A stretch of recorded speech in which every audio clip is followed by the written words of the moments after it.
Well, we knew there was going to be some growing pains for the Division 2, especially after being dormant for that long and essentially rebuilding from the ground up with all new personnel. And you know how I roll. I call it as I see it, and I've got to be honest, the last few weeks have been a roller coaster with this game. What's going on, everybody? My name is LtBuzzLitebeer, and welcome to my channel. Today, I'm going to cover everything that has gone down over the last, let's limit this to a week. We've got info drops, patch notes, rollbacks, delays, basically everything, including the kitchen sink. In case you aren't yet a sub, please smash that big, beautiful subscribe button and make sure to ring the bell to stay up to date on all things The Division.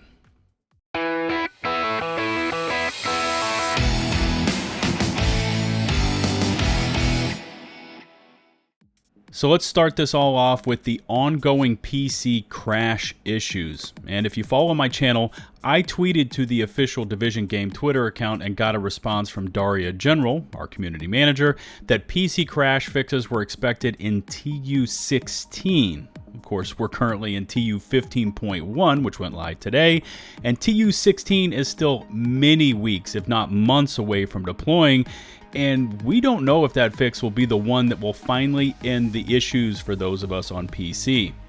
I followed up that tweet with a crash fix video where I copied a Reddit user by the name of Andrew Bourne, and although his fix didn't solve everyone's issues, I did see some positive responses to it, and I'm glad it helped for at least some of you. Now, I completed Manhunt Target 2 this morning, doesn't take very long, and I did crash about 20 to 25 minutes into that recording as I kept trying to interact with a zip line that wouldn't allow me to attach to it, but then after I rebooted, the following 45 minutes went by just fine with no crashing and or freezes. No offense to the new content, apparel events, and anything else that is coming to the game, but the widespread PC crashing issues should be priority number one for the dev team, and it should be the only priority in terms of what they need to work on. Just my opinions here, but I believe that this issue should be the only one listed on the to-do list at Massive. After this is corrected, they should just get back to the content and minor bug fixes. Jumping to more recent events, and yesterday and today, we got hit with a series of blows from the studio, and I'm going to take this one a bit out of order. First, and I don't know if you saw anything about this because it's not listed in the TU 15.1 patch notes, at least I didn't see it, but the Fairview Crew apparel event has been delayed yet again. Now, if you remember, it was supposed to start last week on the 24th, but got pushed back to today, the 31st, and now it is being pushed back a second time, now to June 2nd. I mean, I personally don't place much emphasis on apparel and apparel events. I'm just being honest here. I know some of you really look forward to these events and collecting all the pieces. I'm just not one of those that does. For me, if the delay means the dev team can focus more on the gameplay, stabilizing the PC issues, and getting the core loop tightened back up, then I'm not hurt by a cosmetic event delay. No offense to any of you that are bothered, but if the game is not functioning properly, then I really don't care if my agent is wearing the latest cosmetics.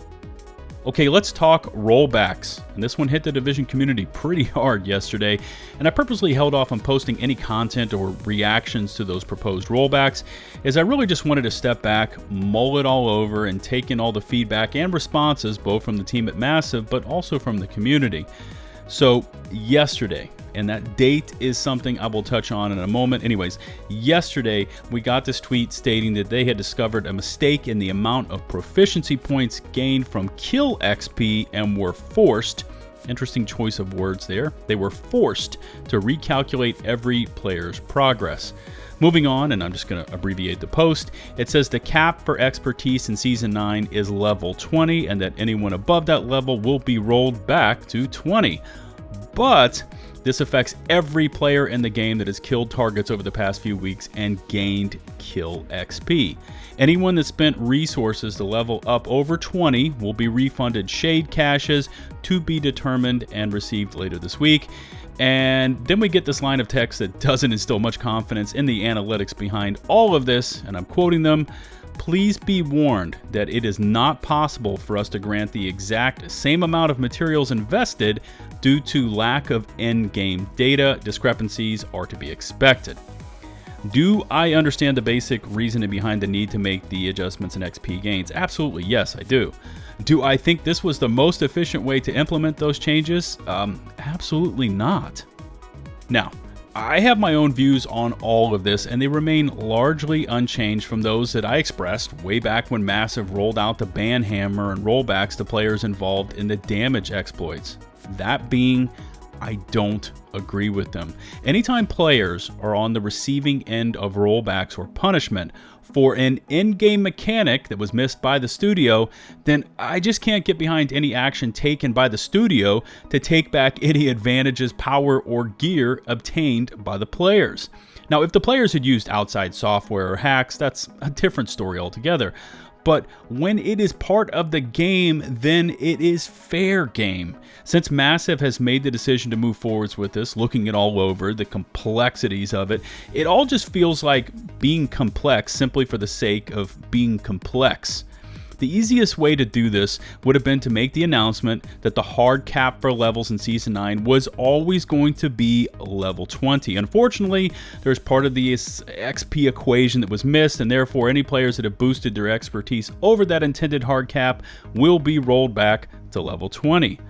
The studio should know what is involved resource-wise per item, level up over level 20, and then based on that, for every piece of gear or expertise level over that hard cap, the player should receive a cash with that approximate amount of refunded materials. So, if on average the cost was like 1,000 titanium, 5 exotic pieces, and 500 printer filament, then for each item rolled back, say if the player was expertise level 25, then they got rolled back to the cap of 20, then that player gets 5 caches worth of refund, and so on and so forth. You understand what I'm saying? Then from today forward, the XP gains computations are adjusted to work properly, and we all just continue on. But when you roll back every single player in the game that has netted kill XP over the past few weeks, it's going to bring back all those negative vibes and connotations I remember back from the damage glitch bans. All that vitriol and toxicity, which this game can ill afford to be meddling in. Now, anytime a studio puts itself in a position to take back from players, especially Division players, who, let's be honest here, have been to hell and back with this game, it is of course going to trigger negative responses and toxicity. It isn't the player's fault the system was not thoroughly debugged prior to release, and therefore, I cannot support players being punished. I mean, you may not call it that, but that's essentially what it is. Now listen, I get it. The system was not working properly. It was awarding too much XP, and I understand every last detail of the predicament. But once again, why is any of this the player's faults? What did they do to create the system? Nothing. And that is exactly what I feel should be their punishment, rollback, or whatever term you personally feel like calling it. Now, one final point, and I could be wrong here, as I don't have time to check every post response or clarification from the dev team, but I personally haven't seen anybody ask why this wasn't posted as a known issue any sooner. You know, before players spent hours upon hours no-lifing this grind to power level their expertise. This announcement came out yesterday, just hours before the rollbacks and fixes were installed, and this can't be the first time these outliers started to appear in Massive's damage XP gains calculators. Players were boosting past level 20 last week, and for some, maybe even the week before that.